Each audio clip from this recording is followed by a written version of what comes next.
Hello बच्चों, मैं दीपक सिंह। आज के नए वीडियो में हम फिर से एक क्वेश्चन के साथ आए हैं। तो ये नीट 2018 का क्वेश्चन है। तो आपको दिख रहा होगा, 2018 का क्वेश्चन है। और क्वेश्चन हमसे क्या कह रहा है? So consider the change in oxidation state of bromine corresponding to different EMF values. तो ये हमें ईएमएफ वैल्यू, इलेक्ट्रोमोटिव फोर्स दे रखा है, shown in the diagram below. और इस डायग्राम को बोलते हैं लैटिमर डायग्राम।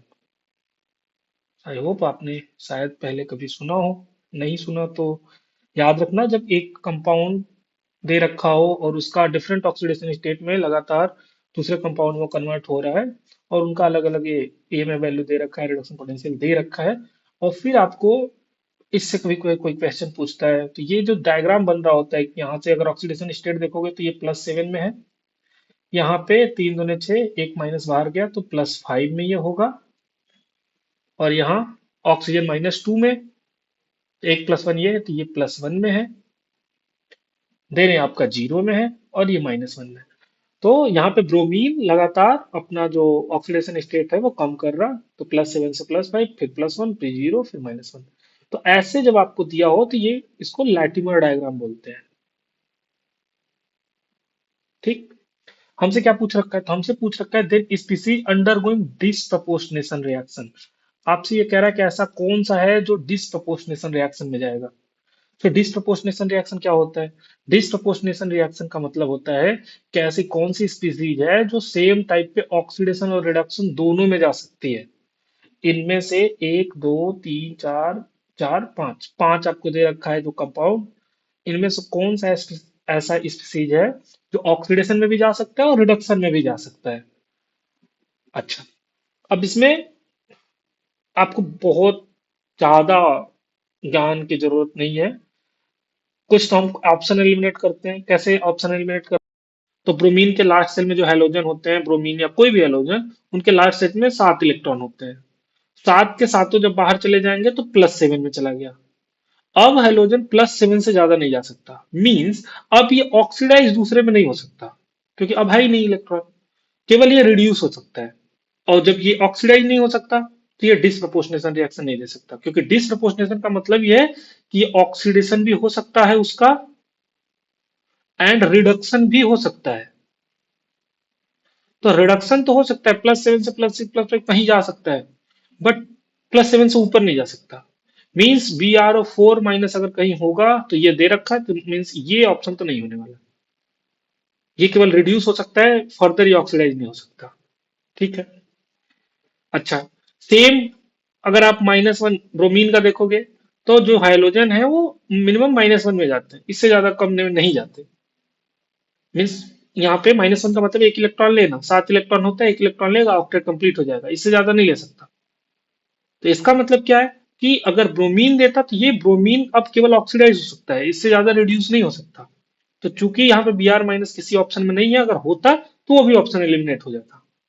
अब बच्चे हमारे पास 1 2 3 ऑप्शन कि कौन ऐसा है जो रिड्यूस भी हो सकता है और ऑक्सीडाइज भी हो सकता है। अब आपको वैल्यू से पता करनी होती है। तो आपको वैल्यू क्या क्या दे रखा है? आपका वैल्यू दे रखा है, अगर +7 से +5 में जा रहा है तो 1.82 वोल्ट, और यहां से +1 में जा रहा है तो 1.5 वोल्ट।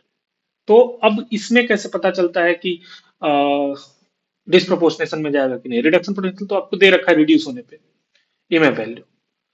तो आपको याद रखना है कि जब आपको कंपाउंड का ऐसे रिडक्शन में दे रखा हो कि +7 से प्लस ऐसे रिड्यूस हो रहा है, तो हमेशा याद रखना है कि यदि राइट साइड का वैल्यू लेफ्ट से बड़ा है, राइट साइड का वैल्यू लेफ्ट से बड़ा है, देन जो कंपाउंड है वो डिस्प्रपोर्शनेशन में जा सकता है।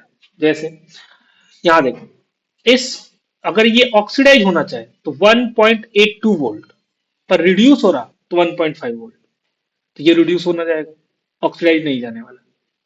सेम टाइम पे अगर ये HBRO से जब Br2 में जा रहा, 0 में जा रहा, देन 1.5 वोल्ट चाहिए। जबकि यहां से अगर ये ऑक्सीडाइज होगा, +5 में जाएगा, तो केवल 1.5 वोल्ट चाहिए। अच्छा, यहां से इधर क्यों आएगा तो वोल्ट ज्यादा है? क्योंकि ये ब्रोमीन में स्टेबल होता है, ये नेचुरल फॉर्म होता है ब्रोमीन का। तो इसलिए 1.59 वोल्ट ज्यादा लगेगा बट आ सकता है और आता है, बट यहां पे नहीं आएगा। जब इसमें हम बात कर रहे होंगे कि ये ऑक्से +5 से +7 क्यों नहीं जा रहा, तो ये +1 वाला जो कंपाउंड है आसानी से +5 में चला जाएगा, क्योंकि यहाँ पे 1.5 वोल्ट कम है 1.59 से। जबकि अगर यही ब्रोमीन के लिए देखोगे तो इधर 1.59 है वापस जाने का, अगर +1 में जाता है, और इधर जाए तो 1.0652 है, तो ये 0 से -1 में जाना पसंद करेगा, ना कि 0 से +1 में। सेम ये +5 से +1 में आना पसंद करेगा, ये आपका +5 से इधर जाना पसंद करेगा, ना कि इधर। क्यों नहीं जाएगा उधर? क्योंकि 1.82 वोल्ट ज्यादा लगाना पड़ेगा। 1.82 वोल्ट मतलब कि 1.5 से 0.3 वोल्ट के आसपास ज्यादा लगाना पड़ेगा, तो उधर नहीं जाएगा। और उधर नहीं जाएगा मतलब ऑक्सीडाइज नहीं होगा, बस रिड्यूस होगा। बट ये हो सकता है क्योंकि इधर आने पे 1.59 इससे स्लाइटली ज्यादा है। आई होप आपको समझ में आया होगा। तो मीन्स हमारा आंसर यही होने वाला है, HBRO, third option correct option है आपका। क्योंकि राइट साइड का जो वैल्यू है, जो अगर ये रिड्यूस होगा तो 1.59 वोल्ट है ये में वैल्यू, जबकि ऑक्सीडाइज होगा तो केवल 1.5 है। तो जीरो पे क्यों आ रहा है फिर बता रहा हूं, ज्यादा होने पर भी उसका रीजन है कि ये नेचुरल फॉर्म है, इसमें एग्जिस्ट करता है, स्टेबल मॉलिक्यूल है, इसलिए। और 1.5 पे वापस क्यों जा रहा है? क्योंकि वोल्टेज कम लगाना पड़ेगा, इसलिए जाएगा। तो ये स्पॉन्टेनियस अपने से जाएगा।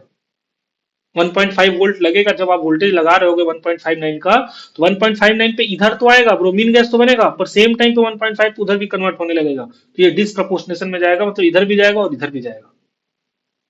ठीक है? तो आई होप आपको समझ में आया होगा। अगर कोई कंफ्यूजन होता है तो आप कमेंट सेक्शन में पूछ सकते हो, फिर मैं आपको वहां पे क्लियर कर दूंगा। तो मिलेंगे आपको फिर से नेक्स्ट वीडियो में किसी नए प्रॉब्लम के साथ। Thank you.